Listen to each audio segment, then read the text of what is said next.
Hi friends, ನಮಸ್ಕಾರ ಎಲ್ಲರಿಗೂ. ರಂಜೂಸ್ homely food ಚಾನಲ್ಗೆ ಎಲ್ಲರಿಗೂ ಸ್ವಾಗತ. ಇವತ್ತು ನಾನೊಂದು ರೆಸಿಪಿ ಜೊತೆ ಎಲ್ಲ ಬಂದಿರೋದು. ನಾನು ಸ್ವಲ್ಪ ಕಬ್ಬಿಣದ ಪಾತ್ರ ತಗೊಂಡಿದ್ದೀನಿ, ಕಾಸ್ಟ್ ಐರನ್. ಅದು ಎಲ್ಲಿಂದ ತಗೊಂಡಿದ್ದೆ, ಅದೇ ರೀತಿ ಅದನ್ನು ಯಾವ ರೀತಿ ಪಳಗಿಸೋದು, ಇದೆಲ್ಲ ನಾನು ನಿಮ್ಮ ಜೊತೆ ಶೇರ್ ಮಾಡ್ತಾ ಇದ್ದೀನಿ. ಬನ್ನಿ ನೋಡೋಣ. ಆಮೇಲೆ ಫಸ್ಟ್ ಟೈಮ್ ಈ ಚಾನಲ್ ನೋಡ್ತಿದ್ರೆ ಚಾನಲ್ ಸಬ್ಸ್ಕ್ರೈಬ್ ಮಾಡಿ ಸಪೋರ್ಟ್ ಮಾಡಿ. ಅದರ ಪಕ್ಕದಲ್ಲೇ ಇರುವ ಬೆಲ್ ಐಕನ್ ಪ್ರೆಸ್ ಮಾಡಿ, ಅದರಲ್ಲಿ ಬರೋ ಆಲ್ ಆಪ್ಷನ್ಗೂ ಕ್ಲಿಕ್ ಮಾಡಿ. ಹಾಗಿದ್ರೆ ಮಾತ್ರ ನಾನು ಹಾಕೋ ಹೊಸ ಹೊಸ ವಿಡಿಯೋಸ್ಗಳ ನೋಟಿಫಿಕೇಶನ್ ನಿಮಗೆ ಸಿಗುತ್ತೆ. ನೋಡಿಲಿ, ನಾನು ಇಷ್ಟು 4 ಒಂದು ಕಾಸ್ಟ್ ಐರನ್ ಪಾತ್ರ ತಗೊಂಡಿದ್ದೀನಿ, ಕಬ್ಬಿಣದ ಪಾತ್ರ. ನೋಡಿ, ಒಂದು ನಾವು ಗ್ರಿಲ್ ಮಾಡ್ತೀವಲ್ವಾ, ಅದಕ್ಕೆ ಉಪಯೋಗಿಸುವಂತದ್ದು. ಇದು ನೋಡಿ, ನಮ್ಮ ಅಪ್ಪದ ಕಾವಲಿ ತಗೊಂಡಿದ್ದೀನಿ. ಇದೆಲ್ಲ ಪಳಗಿಸಿರೋದಲ್ಲ, ಸೀಸನ್ ಮಾಡಿರೋದಲ್ಲ ಇದು. ನೋಡಿ, ಇದು ಚೆನ್ನಾಗಿದೆ, ನಮ್ಗೆ ಫ್ರೈ ಮಾಡುವಾಗೆಲ್ಲ ಚೆನ್ನಾಗಿ ಆಗುತ್ತೆ. ಅದೇ ರೀತಿ ನಮ್ಗೆ ಏನಾದ್ರೂ ಕರಿ ಎಲ್ಲ ಇದರಲ್ಲಿ ಮಾಡಬಹುದು. ಚೆನ್ನಾಗಿದೆ ನೋಡಿ ಇದು. ಆಮೇಲೆ ಒಂದು ಮಸಾಲೆ ದೋಸೆ ಮಾಡ್ತೀವಲ್ಲ, ಅದ್ರ ಕಾವಲಿನೂ ತಗೊಂಡಿದ್ದೀನಿ. ಎಲ್ಲ ಕಾಸ್ಟ್ ಐರನ್ ಚೆನ್ನಾಗಿದೆ. ಇದೆಲ್ಲ ನಾನು ಚಿಕ್ಕಪೇಟೆಯಿಂದ ತಗೊಂಡಿರೋದು, ಬೆಂಗಳೂರು ಚಿಕ್ಕಪೇಟೆಯಿಂದ ತಗೊಂಡಿರೋದು. ಕಡಿಮೆ ರೇಟಿಗೆಲ್ಲ ಸಿಗುತ್ತೆ ನಮಗೆ. ಬಾರ್ಗಿಂಗ್ ಎಲ್ಲ ಮಾಡೋದಕ್ಕೆ ಚೆನ್ನಾಗಿ ಗೊತ್ತಿರೋರಿಗೆ ಇದು ಕಡಿಮೆಗೆಲ್ಲ ಸಿಗುತ್ತೆ. ಇದು ನಂಗೆ ಅಷ್ಟೊಂದು ಚೆನ್ನಾಗಿ ಬಾರ್ಗಿಂಗ್ ಮಾಡೋಕ್ ಬರಲ್ಲ, ಆದ್ರೂ ಕಡಿಮೆ ರೇಟಿಗೆ ನಂಗೆ ಸಿಕ್ಕಿದೆ, ಪರವಾಗಿಲ್ಲ. ನೋಡಿ, ಈ ರೀತಿ ಇದೆ. ಎಲ್ಲ ಚಿಕ್ಕಪೇಟೆಯಲ್ಲಿ ಬೇಕಾದಷ್ಟು ಸಿಗುತ್ತೆ ನಮಗೆ. ಮೊದ್ಲು ಇದನ್ನ ಯಾವ ರೀತಿ ಪಳಗಿಸೋದು ಅಂತ ನಾನು ನಿಮ್ಗೆ ಹೇಳಿಕೊಡ್ತಾ ಇರೋದು. ನೋಡಿ, ಇವಾಗ ಮೊದ್ಲು ತೊಳಿಬಾರ್ದು, ಇದೇ ರೀತಿ ಇದೆ. ನನ್ನ ಪಾತ್ರೆ ಏನು ತೊಳ್ಕೊಂಡಿಲ್ಲ. ಇವಾಗ ನೋಡಿ, ಒಂದು ಟಬ್ ಅಲ್ಲಿ ನಾನು ಫುಲ್ ನಮ್ಮ ಅಕ್ಕಿ ನೀರು ತಗೊಂಡು, ಅಕ್ಕಿ ನೀರು ಅಂದ್ರೆ ಇದು ಗಂಜಿ ನೀರು, ಅಂದ್ರೆ ನಾವು ಬೇಯಿಸಿದ ಅನ್ನದ ನೀರು ಇದು. ಇಲ್ಲ ಅಂದ್ರೆ ನಮ್ಗೆ ಅಕ್ಕಿ ತೊಳೆದ ನೀರು ಉಪಯೋಗಿಸಬಹುದು. ನಾನಿಲ್ಲಿ 2 ಮಿಕ್ಸ್ ಮಾಡಿ ಇಟ್ಕೊಂಡಿದ್ದೀನಿ, ಯಾಕಂದ್ರೆ ತುಂಬಾ ಪಾತ್ರೆ ಇದೆ. ಈ ಪಾತ್ರೆ ಎಲ್ಲ ಈ ನೀರಲ್ಲಿ ಮುಳುಗ್ಬೇಕು, ಅಷ್ಟು ಬೇಕು. ಆದ ಕಾರಣ ನಾನು ನಮ್ಮ ಗಂಜಿ ನೀರು ಅಂದ್ರೆ ಅಕ್ಕಿ ಬೆಂದ ನೀರು ಇದೆ, ಅದೇ ರೀತಿ ಅಕ್ಕಿ ತೊಳೆದ ನೀರು ಇದೆ. ಅದ್ರಲ್ಲಿ ನೋಡಿ ಈ ರೀತಿ ಹಾಕಿಡ್ತಾ ಇದ್ದೀನಿ. ಫುಲ್ ಆಗಿ ಮುಳುಗ್ಬೇಕು. ನೋಡಿ, ತೊಳೆದ ನೀರು ಉಪಯೋಗಿಸಬಹುದು, ತೊಂದರೆ ಏನಿಲ್ಲ. ಎಲ್ಲ ಪಾತ್ರೆ ನಾನು ಈ ರೀತಿ ಇದ್ರೊಳಗಡೆ ಹಾಕ್ಬಿಟ್ಟು ಮುಳುಗಿಸ್ತೀನಿ. ಮೊದ್ಲೇ ತೊಳಿಬಾರ್ದು, ತೊಳಕಿನ ಮುಂಚೆನೆ ಈ ರೀತಿ ಮಾಡ್ಬೇಕು. ನೋಡಿ, ಈ ರೀತಿ ಇದೆ ಈ ಪಾತ್ರೆಗಳೆಲ್ಲ. ನಾನು ಇದ್ರೊಳಗಡೆ ಈ ರೀತಿ ಹಾಕಿಡ್ತಾ ಇದ್ದೀನಿ. ನೋಡಿ, ಇದು ಮಾತ್ರ ಸ್ವಲ್ಪ ದೊಡ್ಡದಿದೆ. ನೋಡಿ, ಫುಲ್ ಆಗಿ ಬ್ಲಾಕ್ ಇದೆ. ಇದು ಮಾತ್ರ ಸ್ವಲ್ಪ ದೊಡ್ಡದಿದೆ, ಆದ ಕಾರಣ ನಾನು ಇದನ್ನ ಈ ರೀತಿ ಹಾಕಿಡ್ತೀನಿ. ಆಮೇಲೆ ಇದು ಒಂದು ದಿನ ಫುಲ್ ಇದ್ರಲ್ಲಿ ಇಡ್ಬೇಕು, ಆದ ಕಾರಣ ಅವಾಗ ತಿರುಗಿಸಿನೂ ಇಡ್ತೀನಿ, ಅವಾಗ ಕರೆಕ್ಟ್ ಆಗುತ್ತೆ. ಫುಲ್ ಒಂದು ದಿನ ಫುಲ್ ಇಡ್ಬೇಕು. ಇಲ್ಲಾಂದ್ರೆ ನಿಮ್ಗೆ ಇನ್ನೊಂದು ಆಪ್ಷನ್ ಏನಂದ್ರೆ, ನಮ್ಮ ಬಸಳೆ ಸೊಪ್ಪನ್ನು ಅಂದ್ರೆ ಊರಲ್ಲೆಲ್ಲಾದ್ರೆ ಆ ರೀತಿನೂ ಮಾಡ್ಬೋದು. ಬಸಳೆ ಸೊಪ್ಪನ್ನೆಲ್ಲ ಮಿಕ್ಸ್ ಮಾಡಿ ಅದ್ರ ನೀರಲ್ಲಿ ನೆನೆಸಿಡ್ಬೋದು. ಇಲ್ಲಾಂದ್ರೆ ನಮ್ಮ ತಲೆಗೆ ಹಾಕೋ ತಾಳಿ ಇರುತ್ತೆ ಅಲ್ವಾ, ಅದ್ರಲ್ಲೂ ಹಾಕಿಡ್ಬೋದು. ಓಕೆ, ನೋಡಿ, ನಾನಿದು ನೆಕ್ಸ್ಟ್ ಡೇ ಒಂದು ದಿವಸ ಫುಲ್ ಆಗಿ ಈ ರೀತಿ ನೆನೆಸಿಟ್ಟಿದ್ದೆ, ಅಂದ್ರೆ ಮಧ್ಯಾಹ್ನ ಹಾಕಿಟ್ಟಿದ್ದೆ ನಿನ್ನೆ. ಇವತ್ತು ಮಧ್ಯಾಹ್ನ ನಾನು ಇದನ್ನ ತೆಗಿತಾ ಇದ್ದೀನಿ. ನೋಡಿ, ಈ ರೀತಿ ಇದೆ. ನೋಡಿ, ಈ ರೀತಿ ಅವಾಗ ನಾನು ಈ ರೀತಿ ತಿರುಗಿಸಿಡ್ತಾ ಇದ್ದೆ, ಯಾಕಂದ್ರೆ ನನ್ನ ಟಬ್ ಸ್ವಲ್ಪ ಸಣ್ಣದು, ದೊಡ್ಡದಿದೆ, ಆದ್ರೆ ಕಾವಲಿ ಸ್ವಲ್ಪ ಜಾಸ್ತಿ ದೊಡ್ಡದಿದೆ. ಆದ ಕಾರಣ ನಾನು ಅದನ್ನ ತಿರುಗಿಸಿ ಇಡ್ತಾ ಇದ್ದೆ. ಚೆನ್ನಾಗಿ ಗಂಜಿ ನೀರಲ್ಲಿ ಇದು ನೆನೆಸಿಡ್ಬೇಕು. ಈ ರೀತಿ ನೋಡಿ, ಈ ರೀತಿ ಇದೆ. ಇನ್ನಿದನ್ನ ನೆಕ್ಸ್ಟ್ ಏನ್ ಮಾಡ್ಬೇಕಂದ್ರೆ, ಚೆನ್ನಾಗಿ ತೊಳಿಬೇಕು. 1 ಸಲ 2 ಸಲ ತೊಳೆದ್ರೆ ಸಾಲದು. ಸ್ಕ್ರಬ್ಬರ್ ಯೂಸ್ ಮಾಡ್ಬಿಟ್ಟು ಒಂದು 3-4 ಸಲ ಚೆನ್ನಾಗಿ ಇದನ್ನ ತೊಳಿಬೇಕು. ನೋಡಿ, ಈ ರೀತಿ ಇದೆ. ನೋಡಿ, ಚೆನ್ನಾಗಿದೆ, ಪಾತ್ರೆಗಳೆಲ್ಲ ಚೆನ್ನಾಗಿದೆ. ನೋಡಿ, ಈ ರೀತಿ ನಮಗೆ ಸೀಸನಿಂಗ್ ಮಾಡಿ ನಮ್ಗೆ ತುಂಬಾ ಸುಲಭವಾಗಿ ಇದನ್ನ ಉಪಯೋಗಿಸಬಹುದು.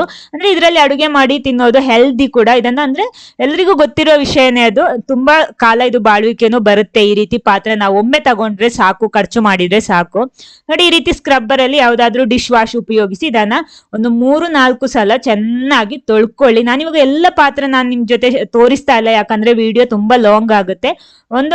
ಕೆಲವೊಂದು ಪಾತ್ರೆ ಮಾತ್ರ ನಾನು ತೋರಿಸ್ತೀನಿ. ನೋಡಿ, ಈ ರೀತಿ ಚೆನ್ನಾಗಿ ನೀರಲ್ಲಿ ತೊಳ್ಕೋಬೇಕು. 1-2-3 ಸಲ 3-4 ಸಲ ಚೆನ್ನಾಗಿ ತೊಳ್ಕೊಳ್ಳಿ ಈ ರೀತಿ.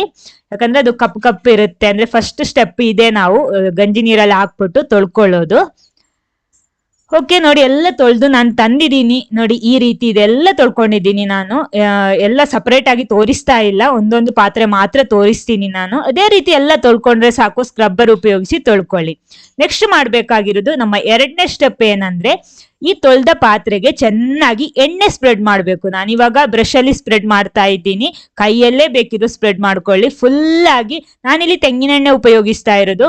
ಫುಲ್ ಅಂದ್ರೆ ಅದರ ಕೈ ಬ್ಯಾಕ್ ಸೈಡ್ ಎಲ್ಲ ಫುಲ್ ಆಗಿ ಎಣ್ಣೆ ಸ್ಪ್ರೆಡ್ ಮಾಡ್ಬೇಕು. ಒಂದ್ ಬದಿನೂ ಸ್ವಲ್ಪನೂ ಬಾಕಿ ಆಗ್ಬಾರ್ದು. ಜಾಸ್ತಿ ಆದ್ರೂ ಪರವಾಗಿಲ್ಲ, ಫುಲ್ ಆಗಿ ಸ್ಪ್ರೆಡ್ ಮಾಡಬೇಕು. ನಾನಿಲ್ಲಿ ಉಪಯೋಗಿಸಿದಂತಹ ತೆಂಗಿನೆಣ್ಣೆ ಉಪಯೋಗಿಸಿರೋದು. ಅಂದ್ರೆ ಒಂದ್ಸಲ ನಾವು ಅಡುಗೆಗೆ ಉಪಯೋಗಿಸಿದ್ದು, ಫ್ರೈ ಮಾಡಿದ್ದೆ ಅಲ್ಲ, ನಾವು ಪುನಃ ಅಡುಗೆಗೆ ಉಪಯೋಗಿಸಲ್ಲ. ಅದನ್ನ ಈ ರೀತಿ ನಮಗೆ ಪಾತ್ರೆಗೆಲ್ಲ ಸ್ಪ್ರೆಡ್ ಮಾಡೋದಿಕ್ಕೆ ಉಪಯೋಗಿಸಬಹುದು, ಯಾಕಂದ್ರೆ ನಾವು ಪುನಃ ತೊಳಿತೀವಿ. ನೋಡಿ, ಈ ರೀತಿ ಫುಲ್ ಆಗಿ ಸ್ಪ್ರೆಡ್ ಮಾಡಿ ಪುನಃ ಇದನ್ನ ಒಂದು ದಿನ ಹಾಗೆ ಇಟ್ಬಿಡಿ.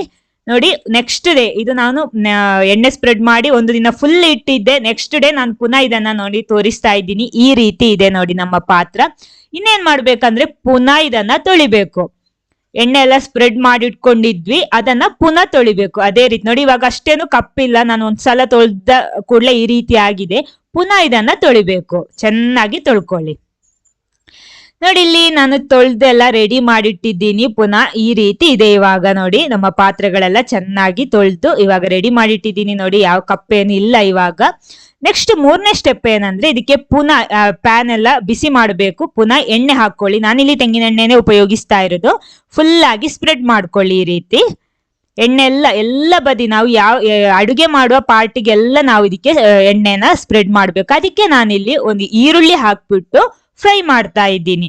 ಇಲ್ಲಿ ಈರುಳ್ಳಿ ಅಥವಾ ಉಪ್ಪುನು ಹಾಕ್ಬಿಟ್ಟು ಫ್ರೈ ಮಾಡ್ಬೋದು. ಯಾವ್ದಾದ್ರು ಒಂದು ಮೆಥಡ್ ಯೂಸ್ ಮಾಡಿ. ನಾನಿವಾಗ ನಿಮ್ಗೆ ಇನ್ನೊಂದು ಪಾತ್ರೆಯಲ್ಲಿ ಉಪ್ಪುನು ತೋರಿಸ್ತೀನಿ ಯಾವ ರೀತಿ ಮಾಡೋದಂತ.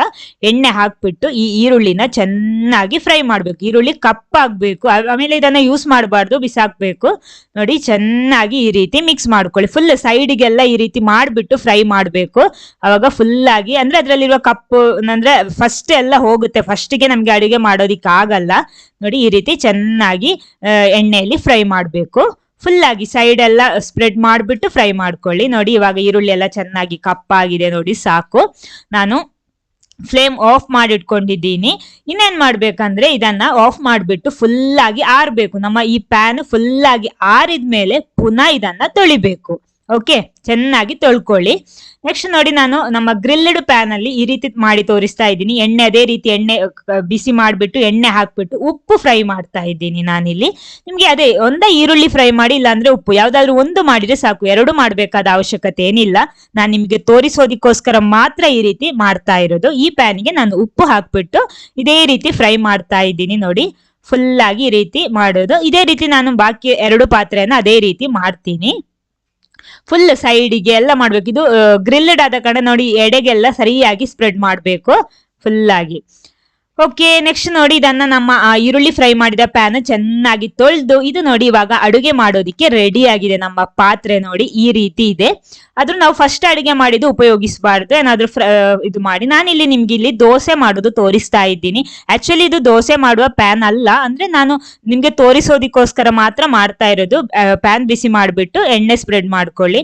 ನಾವು ನಾರ್ಮಲಿ ಇದು ಡೀಪ್ ಫ್ರೈ ಮಾಡೋದಿಕ್ಕೆಲ್ಲ ಇದು ಚೆನ್ನಾಗಿರುತ್ತೆ. ಇಲ್ಲವಾ ಏನಾದ್ರೂ ಪಲ್ಯ ಎಲ್ಲ ಮಾಡ್ಬೋದು ಇದ್ರಲ್ಲಿ. ನೋಡಿ ಸ್ವಲ್ಪ ಹಿಟ್ಟಿತ್ತು. ಇದು ಗೋಧಿ ದೋಸೆಯ ಹಿಟ್ಟು. ಇದು ನಾನು ನಿಮ್ಗೆ ಆ ರೆಸಿಪಿ ಎಲ್ಲ ಹಾಕಿದ್ದೀನಿ, ವಿಡಿಯೋ ಅಪ್ಲೋಡ್ ಮಾಡಿದ್ದೀನಿ.